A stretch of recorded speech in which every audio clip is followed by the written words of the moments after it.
Hey friends, welcome back. In today's video, I'm sharing 2 recipes that can be made with pantry items. Since so many of you are in a no-spend, low-spend month, I thought these recipes would be good. I have a delicious snack recipe for granola and also an entree recipe where I'll be making Hawaiian fried rice. Leave me a comment right now if you know the one ingredient that characterizes Hawaiian fried rice. Okay, let's talk about granola.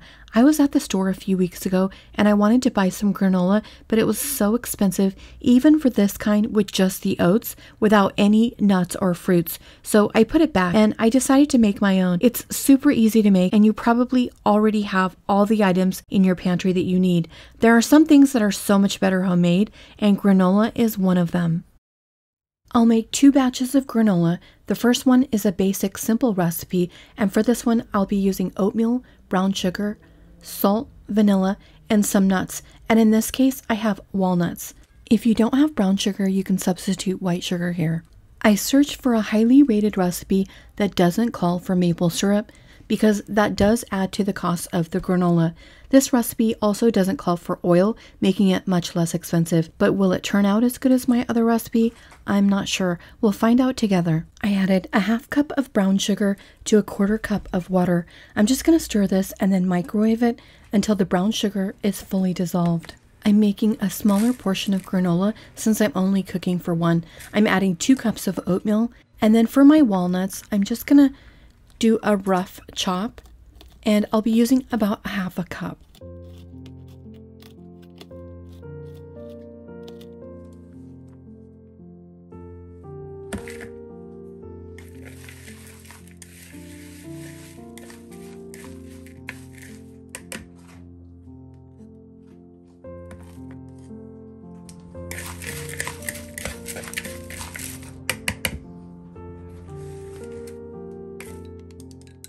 This looks like it's completely dissolved now after a couple minutes in the microwave. I'll add the vanilla and salt to this mixture, and then we'll pour this over our oats. I love this recipe because it only requires a few ingredients, but I'm wondering how it's going to turn out. Is it going to clump well? And is the texture going to be off because we didn't use oil and we don't have any maple syrup? People use honey or maple syrup. There's lots of different ingredients that you could add in here, like raisins, cranberries, coconut, seeds. The last time I added coconut to my granola, it kind of disappeared in the granola, so I was thinking it wasn't the best use of my coconut.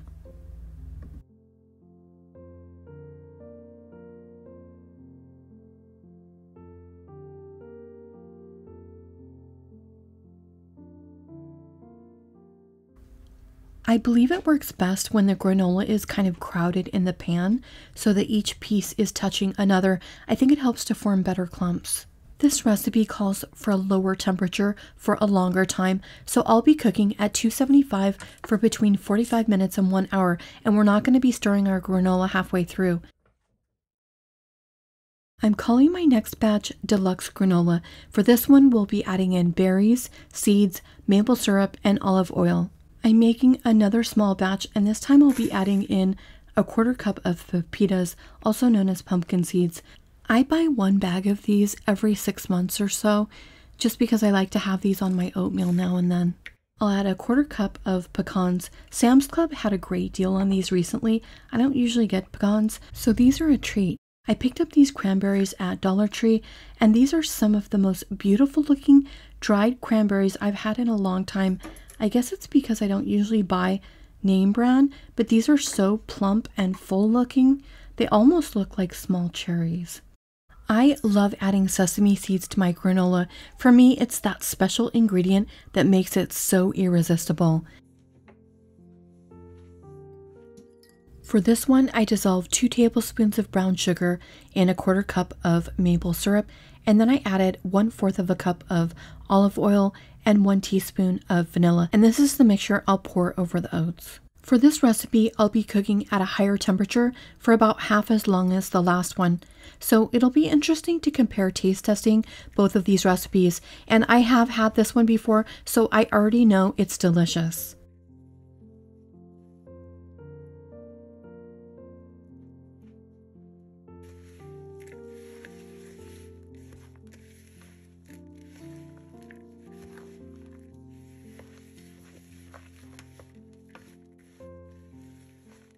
There are so many different ways to make granola and to customize it and make it your own. I love the idea of using dried fruit, or even orange zest would be delicious in here, or you could add in some orange juice to the liquid. That would be delicious.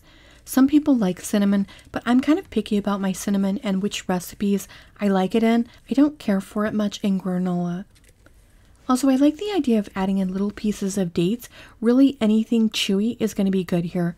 So I'm going to bake this at 350 degrees for about 25 minutes, but I'm going to check it at 12 minutes, and then I'm going to stir it to make sure that all of my oats and ingredients are toasted properly. And here's what this one looks like after it was finished baking. You can tell it's nicely toasted. It's important to let it cool properly because it does crisp up after it's finished cooling. And if you want the chunks, you have to let it sit and cool completely.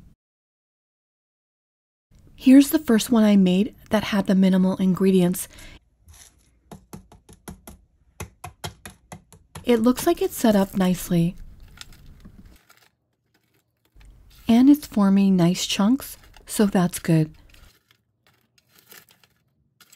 Now let's see what it tastes like.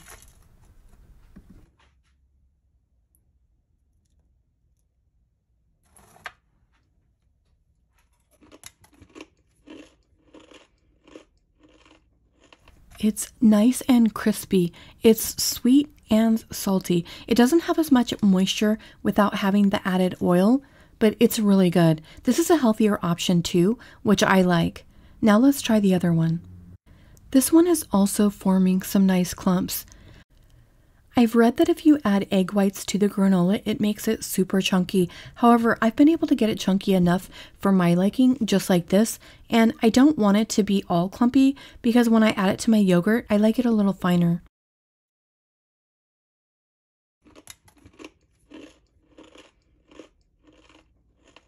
This one definitely has more moisture with that added oil and maple syrup. And this one also had the chewy factor with the cranberries, and those name brand cranberries are really good. I don't even think I used a third of the package from Dollar Tree in this mixture. The pepitas in this are beautiful. I don't think myself personally that they add a lot into the flavor necessarily, but the sesame seeds for me make this binge worthy. I literally can't stop eating this granola. It is so good, and sesame seeds are relatively inexpensive and they're really good for you. You just can't buy anything that tastes this good that's pre-made in the stores, and an added bonus is that it only costs a tiny fraction of what you can buy it for. I love to give food gifts, not just at holidays, but any time of the year, and this granola would be perfect for that. And speaking of food gifts, look at this beautiful seeded sourdough bread that my viewers sent me. It's so delicious and it's beautiful.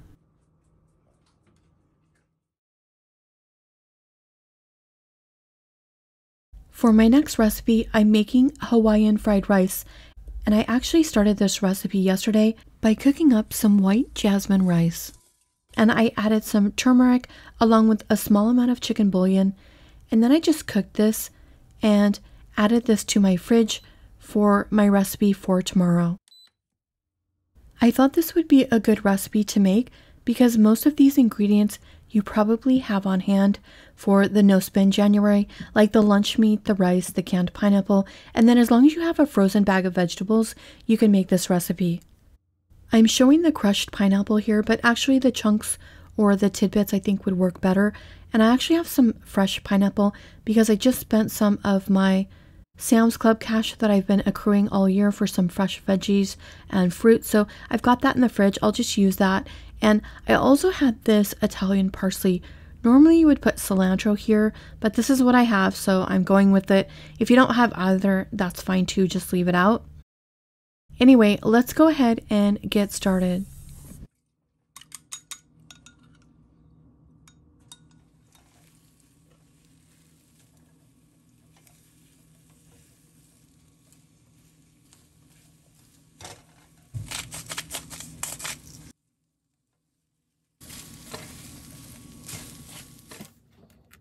I'm only making 2 servings, so I really don't need very much of this Spam. It's such a flavorful ingredient, that can be overpowering, and I just want my rice to be perfectly balanced. And my son is probably going to disagree with me and say that there couldn't be too much Spam in this, and since he's the one that I'm making this for, I don't really mind if there's more pieces than there should be. I want to brown this before I add it into my rice. I could just add this to my rice mixture raw, but then it's not going to turn out near as good. By cooking the meat separately, I'm ensuring that it's perfect. Small differences like that are what make the difference in a recipe being a 10 or an 8. This is done now, so I'll remove it from the heat. I cut up my pineapple into bite-sized pieces. Here are all of my ingredients ready to go in the pan. I have the pineapple, the chopped Italian parsley, some very small broccoli florets, the diced carrots, and sliced green onions. And again, if you have the frozen vegetables, that'll make this so much easier just to use that and then add in the pineapple. And if you have a fresh herb like cilantro or the Italian parsley, then that's perfect. And I've got my egg and Spam ready to go. I actually made this rice yesterday and then just pulled it out of the fridge a little while ago. I'm using just a regular oil here to fry this in, and then I'll be using a small amount of sesame oil to flavor the rice. I'm not using it to fry with because sesame oil is more expensive than regular oil, and it's really only meant for seasoning.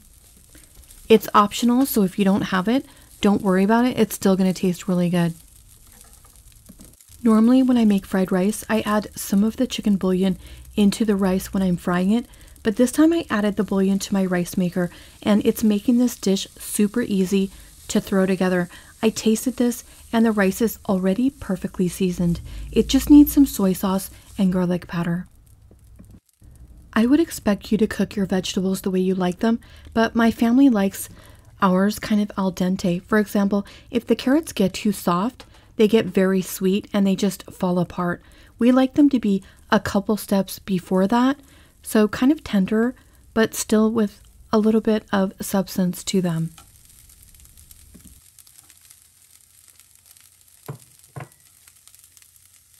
The heat from the rice is basically going to steam the vegetables.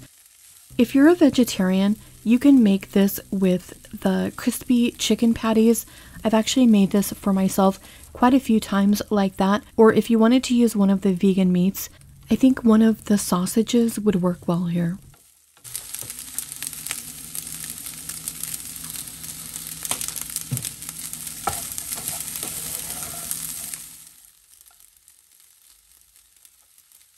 This is perfectly seasoned to my liking, so now I'm going to add in the chopped Italian parsley, the pineapple, and the eggs. I could have also just cooked the eggs in the pan along with my fried rice. I do that sometimes, but I wanted this dish to look beautiful because I'm surprising my son with it, and also because you're watching, and I wanted it to look nice for you. But sometimes if it's just myself I'm cooking for, I'm totally okay with getting discolored eggs from the soy sauce, and that obviously will happen. By doing them separate and adding in the vegetables like I did, you get these beautiful, vibrant colors. This is basically finished, so we'll just add in the green onions and plate it. Obviously, if you want to add a few more drops of sesame oil, you can do that as well. I'll give him some of this chili garlic sauce on the side because I know it's going to go great along with the pineapple fried rice.